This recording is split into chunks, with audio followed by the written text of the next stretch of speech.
Assalamualaikum warahmatullahi wabarakatuh. Perkenalkan, nama saya Najunab Samarni Hamka dengan NIM 230701502111 dari kelas G. Di sini saya akan mempresentasikan tugas saya mengenai VIRO atau teori tiga dimensi tentang tingkah laku antar pribadi. Dalam mata kuliah pengantar psikologi sosial, dosen pengampu Ibu Kurniati Zainuddin, SPSI, MA.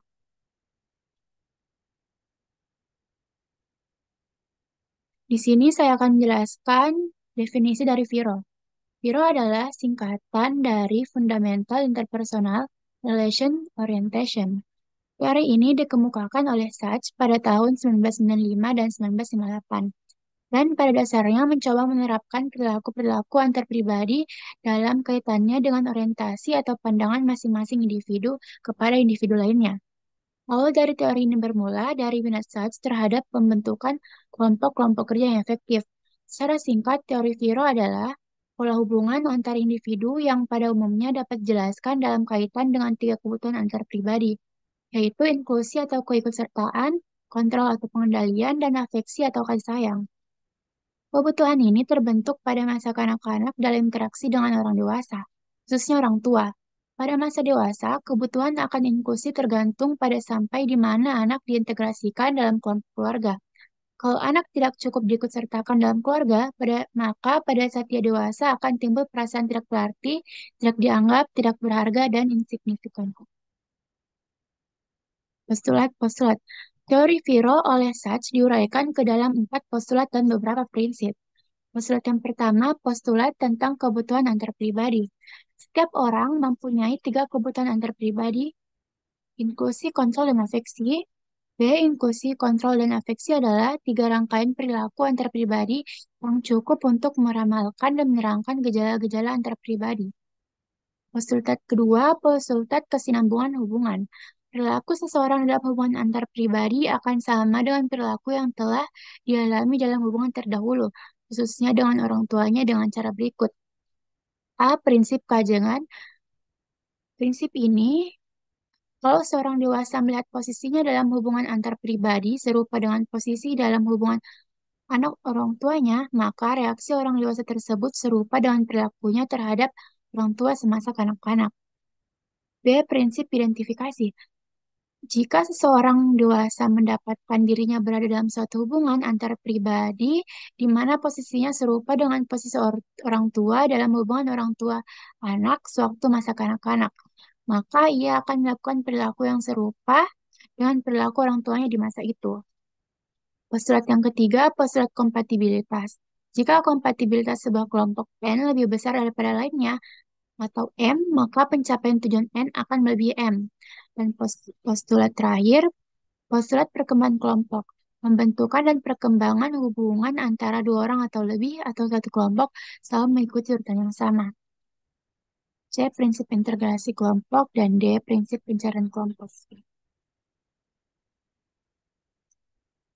Tiga kebutuhan antar pribadi. Aspek yang dikemukakan, satu, kebutuhan antar pribadi memerlukan pemuasan yang optimal. Jika terlalu banyak atau terlalu sedikit akan menyebabkan akibat yang tidak menyenangkan. Penyakit-penyakit mental dan kadang kematian disebabkan oleh pemuasan antar pribadi yang tidak akurat atau adekuat. Yang ketiga, organisasi mempunyai cara-cara tertentu untuk menyesuaikan diri terhadap kekurangpuasan biologis maupun antar pribadi yang biasanya cukup berhasil untuk sementara waktu. Adanya interaksi dalam suatu kelompok disebabkan oleh tiga kebutuhan penting. Yang pertama, inklusi atau keikutsertaan. Kebutuhan yang berdasarkan pada kesadaran pribadi yang ingin mendapatkan kepuasan dengan cara berkontribusi penuh bagi kelompok atas dasar kesadaran setelah interaksi dalam kelompok. Kurangnya kebutuhan inklusi akan mengakibatkan seseorang menjadi antisosial yang selalu menarik diri dan menghindar dari situasi yang melibatkan orang lain. Yang kedua, kontrol. Kebutuhan yang berdasarkan pada kesadaran pribadi yang ingin mendapatkan kepuasan dengan cara mengendalikan dalam artian memimpin interaksi dalam kelompok. Dan yang terakhir, affection atau kasih sayang. Kebutuhan untuk mengadakan serta mempertahankan komunikasi antar pribadi yang memuaskan dengan orang lain sehubungan dengan cinta dan kasih sayang. Kurangnya kebutuhan afeksi akan menjadikan seseorang interpersonal yang cenderung menghindari keterikatan dan mempertahankan hubungan. Tipe-tipe tingkah laku antar pribadi. Yang pertama, tipe perilaku impulsif. Contohnya, perilaku kurang sosial atau under social behavior. Perilaku ini timbul jika kebutuhan akan impulsi kurang terpenuhi, misalnya sering tidak diacuhkan oleh keluarga semasa kecil. Perilaku terlalu sosial atau over social behavior. Psikodima- Psikodinamikanya sama dengan perilaku kurang sosial, yaitu disebabkan oleh kurang impulsi. Orang yang terlalu sosial cenderung memamerkan diri berlebih-lebihan atau eksibitonistik. Perilaku sosial atau social behavior. Perilaku ini tumbuh pada orang-orang yang pada masa kecilnya mendapatkan cukup kepuasan akan kebutuhan impulsif. Dua tipe perilaku kontrol. Perilaku abdikrat atau abdikrat behavior. Orang yang berperilaku jenis ini merasa dirinya tidak mampu membuat keputusan dan bahwa orang lain pun mengetahui akan kelemahan ini. Perilaku autokrat atau autokrat behavior terdapat kecenderungan mendominasi orang lain, ingin selalu menduduki posisi-posisi atas, mau membuat semua keputusan tidak hanya untuk dirinya sendiri, melainkan juga untuk orang lain. Perilaku demokrat, perilaku ini merupakan perilaku yang ideal. Orang yang berperilaku demokrat biasanya selalu berhasil memecahkan berbagai persoalan dalam hubungan antar pribadi. Perilaku patologis dari tipe kontrol. Pertama, psikopat atau tidak mau menerima segala kontrol dalam bentuk apapun. Dan ketaatan yang obsesif terlalu taat terhadap segala kontrol yang datang dari luar. Tipe perilaku afeksi, perilaku kurang pribadi atau under personal behavior. Perilaku ini cenderung menghindari hubungan pribadi yang terlalu dekat. Pengalaman masa kecilnya menyebabkan orang ini merasa bahwa ia adalah orang yang tidak bisa dicintai dan secara tidak sadar ia tidak ingin orang lain mengetahui hal itu. Perilaku terlalu pribadi atau over personal behavior. Perilaku ini menginginkan hubungan emosional yang sangat erat, terlalu intim dalam berkawan, dan kadang menuduh kawannya tidak setia jika dia memiliki teman yang lain.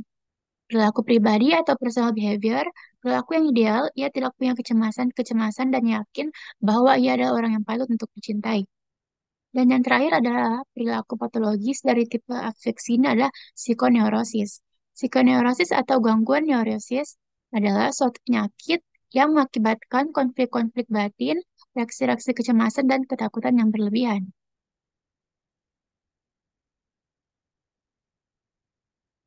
Kompatibilitas. Istilah kompatibilitas digunakan oleh Sachs untuk menunjukkan derajat hubungan antar dua orang atau lebih. Dua orang dikatakan kompatibel bila mereka bisa bekerja sama dengan serasi. Dalam postulat 3 dikatakan bahwa kelompok yang kompatibel lebih efektif dalam mencapai tujuan-tujuan kelompok daripada kelompok yang tidak kompatibel.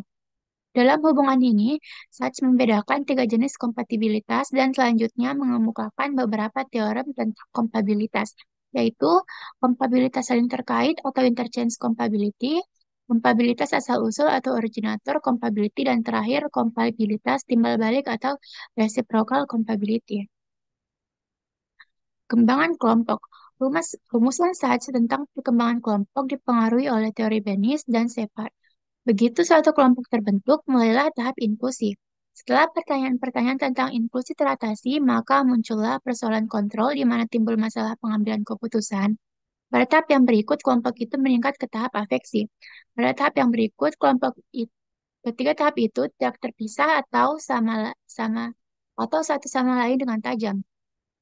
Semua jenis perilaku bisa muncul di ketiga tahap tersebut, yang membedakan hanyalah penekanan dan intensitas dari satu perilaku pada tahap tertentu. Selain itu, tahap-tahap tersebut bisa berulang kembali. Sekian presentasi dari saya, kurang lebihnya mohon maafkan. Wabillahi taufiq wal hidayah. Wassalamualaikum warahmatullahi wabarakatuh.